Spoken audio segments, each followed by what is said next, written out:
मौत की उल्टी गिनती शुरू कर दो। आज तुम सब मरने वाले हो मेरे हाथों।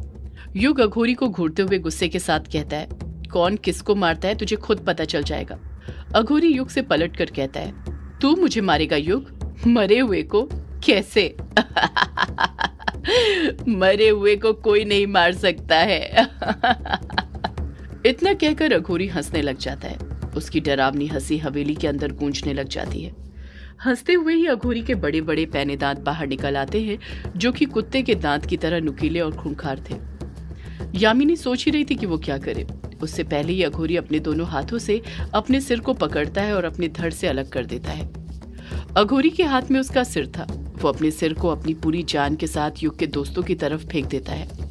युग के दोस्त, जो कि एक दूसरे का हाथ पकड़कर तारा को चारों तरफ से घेर कर खड़े हुए थे, वो देखते हैं कि अघोरी का सिर यामिनी और युग दोनों के हाथ की पकड़ के पास अपने नुकीले दांतों से काटने के लिए आने लग जाता है। अघोरी यामिनी और युग के हाथ को काट पाता उससे पहले ही युग और यामिनी एक दूसरे का हाथ को छोड़ देते हैं, जिस कारण उन दोनों के हाथ अघोरी के नुकीले दांतों से बच जाते हैं और उसका सिर दूसरी तरफ निकल जाता है।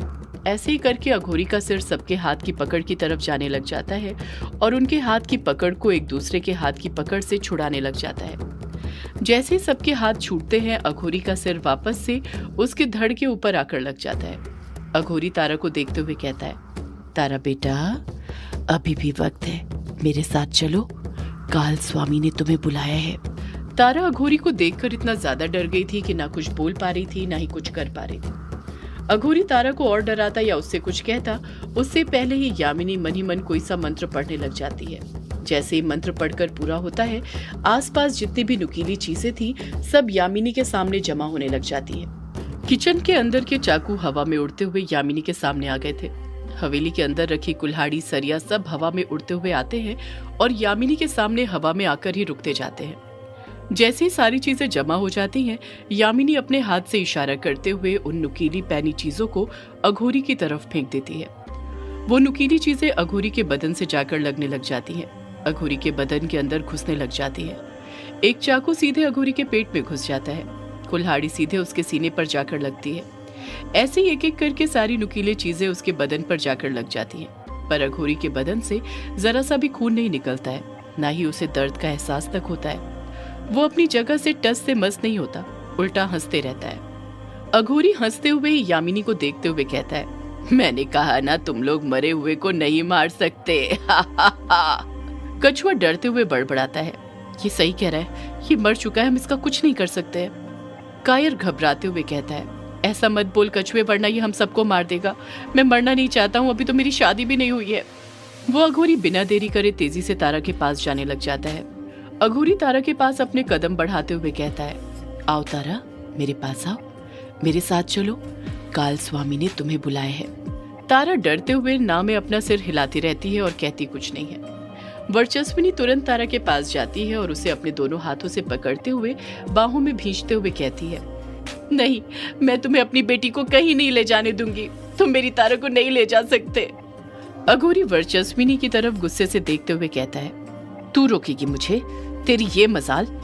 इतना कहकर अघोरी अपने सीधे हाथ की मुट्ठी बंद करता है, मन ही मन कोई सा मंत्र बड़बड़ाने लग जाता है। जब वो अपनी मुट्ठी खोलता है तो उसके अंदर भभूत थी।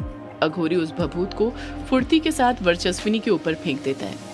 जैसे ही वो भभूत वर्चस्विनी के बदन पर लगती है, वर्चस्विनी के हाथ की पकड़ ढीली पड़ने लग जाती है। वर्चस्विनी अपने आप तारा से दूर होने लग जाती है और वो हवा में उड़ते हुए ही दीवार से जा टकराती है। वर्चस्विनी दीवार से घसीटते हुए नीचे गिरते हुए दर्द से कराहते हुए कहती है, आह आह। तारा भी कसकर चीखती है, माँ। वर्चस्विनी के हाथ पैर में खरोंचे आ जाती हैं। वर्चस्विनी को ऐसे दर्द से तड़पते हुए देख कछुए को गुस्सा आने लग जाता है। वो उसी वक्त अपना नाखून अपनी जेब में से निकालता है और उसको तलवार जितना बड़ा करके अघोरी की तरफ भागने लग जाता है।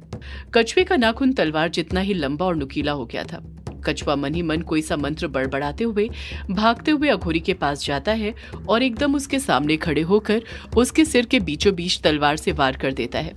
कछुआ तलवार को अघोरी के सिर से लेकर पैर तक फेर देता है, जिस कारण उसके शरीर के 2 हिस्से हो जाते हैं। अघोरी का शरीर 2 हिस्सों में बंट जाता है। शरीर के 2 हिस्सों में बंटने के बाद भी अघोरी के शरीर से अभी भी जरा सा भी खून नहीं निकला था, ना ही वो दर्द से कराहा था।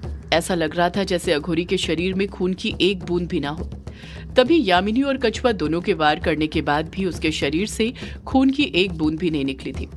सभी की नजर अघोरी के 2 हिस्सों में बटे हुए शरीर पर टिकी हुई थी, जिसमें अभी भी जान थी, जो कछुए को ही एकटक नजर से देख रहा था। देखते ही देखते अघोरी का शरीर फिर से जुड़ने लग जाता है। अघोरी का शरीर जैसे ही जुड़ता है, वो गुस्से के साथ कछुए की तरफ देखता है और अपने हाथ से उसके सीने पर वार कर देता है। कछुआ भी वर्चस्विनी की तरह ही हवा में उड़ते हुए दीवार से जा टकराता है और दीवार से घसीटते हुए नीचे गिर जाता है, जिस कारण शर्ट फटने के साथ ही उसकी पीठ छिल जाती है और वो दर्द से कराहने लग जाता है। कछुए की यह हालत देखकर कायर खुद अपने कदम पीछे खींच लेता है। वो समझ जाता है कि जब कछुआ उस अघोरी का कुछ नहीं कर पाया था, तो वो आखिर क्या कर सकता था। डायना वैसे ही कमजोर थी, वो अघोरी पर वार करने का सोच भी नहीं सकती थी, वरना इससे वो और ज्यादा कमजोर हो सकती थी। रजनी, अमोदिता और वंदना तो बस मूर्ति बनकर खड़े हुए थे। वो ये बात अच्छे से जानते थे कि वो सिर्फ मामूली सौदाइन थी, टोने टोटके करने वाली। उस अघोरी का वो कुछ नहीं कर सकते थे। सुदेश और चटर्जी भी बस वहां खड़े हुए थे। यामिनी फिर उसी तरह अघोरी पर नुकीली चीजों से वार करती है, पर इस बार भी अघोरी को कुछ नहीं होता है। अघोरी के बदन पर एक खरोच तक नहीं लगती है। यामिनी के समझ नहीं आ रहा था कि वो क्या करे, किस तरह से अघोरी का खात्मा करे।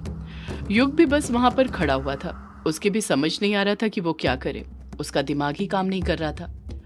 अघोरी धीरे धीरे तारा के पास अपने कदम बढ़ाते हुए बड़े ही प्यार से तारा को अपनी बातों में बहकाते हुए कहता है, चलो तारा बेटा, मेरे साथ चलो।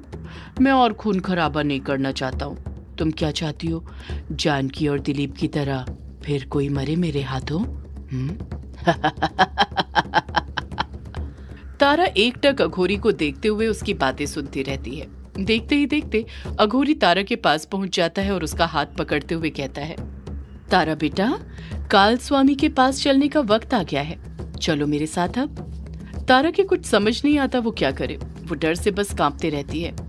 अघोरी तारा को जबरदस्ती वहां से ले जाने लग जाता है। उसी वक्त युग उन दोनों के पास जाता है और अघोरी से तारा का हाथ छुड़ाते हुए कहता है, मैं कहता हूँ छोड़ तारा का हाथ। अघोरी गुस्से के साथ युग को देखता है और अपने एक हाथ से ही उसे दूर फेंक देता है।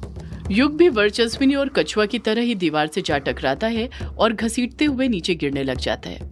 युग कुछ नहीं कर पाता है।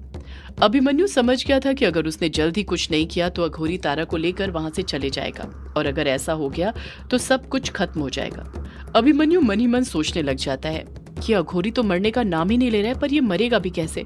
आखिर ये तो मरने के बाद भी जिंदा हो गया है। अघोरी तारा को लेकर वहां से जा ही रहा था कि तभी यामिनी फिर उन दोनों के सामने आकर खड़ी हो जाती है और गुस्से के साथ कहती है, तू तारा को ऐसे नहीं ले जा सकता है अघोरी, मैं तुझे तारा को नहीं ले जाने दूंगी। इतना कहकर यामिनी फिर मन ही मन कोई सा मंत्र पढ़ने लग जाती है। एक झटके के साथ यामिनी के बालों का जूड़ा खुलता है और देखते ही देखते यामिनी की चोटी डायन की तरह लंबी और मोटी होने लग जाती है। यामिनी की चोटी लंबी होती है और अघोरी के गले से लिपटने लग जाती है। यामिनी की चोटी अघोरी के गले से पूरी तरह लिपट जाती है। यामिनी अपनी पूरी ताकत के साथ अपनी चोटी से अघोरी का गला दबाने लग जाती है। अघोरी दर्द से तड़पने लग जाता है, जिस कारण अघोरी के हाथ की पकड़ ढीली हो जाती है और वो तारा का हाथ छोड़ने के लिए मजबूर हो जाता है। जैसे ही अघोरी तारा का हाथ छोड़ता है, तारा सीधे यामिनी के पास भागकर चली जाती है। यामिनी ने अपनी चोटी की पकड़ अभी अघोरी की गर्दन पर जमाई ही थी कि तभी अघोरी की गर्दन उसके धड़ से अलग हो जाती है और यामिनी की चोट की पकड़ उससे छूट जाती है। अघोरी डरावनी आवाज में हंसने लग जाता है। यामिनी घबराते हुए मन में सोचती है, इस पर तो किसी चीज का कोई असर नहीं हो रहा है, अब मैं क्या करूं इस अघोरी का?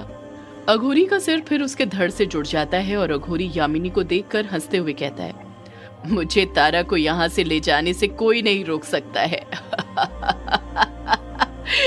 कोई भी नहीं, आज मैं तारा को यहाँ से लेकर ही जाऊंगा, चाहे कुछ भी हो जाए। इतना कहकर अघोरी फिर तारा के पास अपने कदम बढ़ाने लग जाता है। उसी वक्त यामिनी इस बार अपनी चोटी से ही अघोरी के पूरे बदन को पकड़ लेती है। उसकी चोटी की पकड़ अघोरी के पैर से लेकर गर्दन तक थी, बस सिर पर नहीं थी। यामिनी ने अपनी पूरी ताकत से अघोरी को पकड़ कर रखा हुआ था, जिस कारण अघोरी अपना एक कदम भी आगे नहीं बढ़ा पा रहा था। अघोरी अपने नुकीले दांत बाहर निकालता है और उससे यामिनी की चोटी को काटने लग जाता है। यामिनी के बाल कटने लग जाते हैं, वो दर्द से तड़पने लग जाती है, चीखने लग जाती है। अभिमन्यु सोच ही रहा था कि वो क्या करे। उसकी आंखों के सामने बार बार अघोरी का सिर आ रहा था। तभी उसके दिमाग में कुछ आता है और वो कसकर चिल्लाते हुए यामिनी से कहता है, यामिनी, उसका सिर जला दो अघोरी का सिर। जैसे ही अभिमन्यु ये बात बोलता है, अघोरी अपनी नजरों से इशारा करते हुए अभिमन्यु को हवा में फेंक देता है और अभिमन्यु दीवार से जा टकराता है। अभिमन्यु दर्द से कराहते हुए फिर यामिनी से कहता है, जला दो यामिनी अघोरी का सिर, जला दो उसका सिर। यामिनी ने अघोरी को एक जगह पकड़ के तो रखा था, पर उसके बिल्कुल भी समझ में नहीं आ रहा था कि वो अघोरी के सिर को कैसे जलाए। वो एक बार में बस अपनी किसी एक ही शक्ति का यूज कर सकती थी। अघोरी बड़े ही गुस्से के साथ अपने पैने दांतों से यामिनी के बालों को काटने में लगा हुआ था और यामिनी दर्द से तड़प रही थी। उसके समझ में नहीं आ रहा था कि वो क्या करे। यामिनी को इस तरह तड़पते हुए देख युग को गुस्सा आने लग जाता है। वो धीरे धीरे जैसे तैसे करके अपनी जगह पर से खड़े होने लग जाता है। युग गुस्से के साथ ही अघोरी को देख ही रहा था कि तभी उसकी आंख, जो कि पूरी तरह काली पड़ गई थी, उसमें पीली पुतली नजर आने लग जाती है। युग के हाथ पर जो 4 निशान बने हुए थे, उसमें जो आग वाला निशान था वो भी पीले रंग में चमकने लग जाता है। उसमें मूवमेंट होने लग जाता है।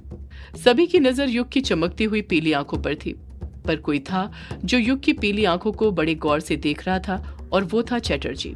चटर्जी युग की आंखों को एकटक नजर से देख ही रहा था कि तभी वो देखता है कि युग की आंखों से रोशनी की तरह आग निकलने लग जाती है, जो सीधे अघोरी के सिर पर जाकर पड़ती है। जैसे ही आग अघोरी के सिर पर पड़ती है, उसी वक्त यामिनी अपनी चोटी को वापस खींच लेती है। उसकी चोटी उसके जूड़े से जाकर गुद जाती है। अघोरी का सिर जलने लग जाता है। उसके सिर के जलने के साथ ही उसका पूरा बदन जलने लग जाता है। अघोरी दर्द से तड़पने लग जाता है। उसके तड़पने की गूंज हवेली के अंदर गूंजने लग जाती है। अघोरी को जलते हुए देख ऐसा लग रहा था जैसे कोई जिंदा इंसान जल रहा हो। देखते ही देखते अघोरी का पूरा बदन ढह जाता है। वो राख में बदल जाता है। अघोरी के शांत होते ही हवेली के अंदर खामोशी छा जाती है। वर्चस्विनी भागते हुए तारा के पास जाती है और उसे अपने सीने से लगा लेती है। यामिनी भी युग के पास जाती है और उससे पूछ बैठती है, ये आपने कैसे किया युग बाबू, ये आग? युग खोए हुए अंदाज में जवाब देता है, पता नहीं यामिनी, मुझे भी नहीं पता ये कैसे हो गया। मैं तो बस उस अघोरी को गुस्से के साथ देख रहा था। यामिनी कुछ और पूछती उससे पहले ही कछुआ अभिमन्यु से पूछ पड़ता है, अभिमन्यु, तुझे कैसे पता था कि अघोरी का सिर जलाने से वो मर जाएगा?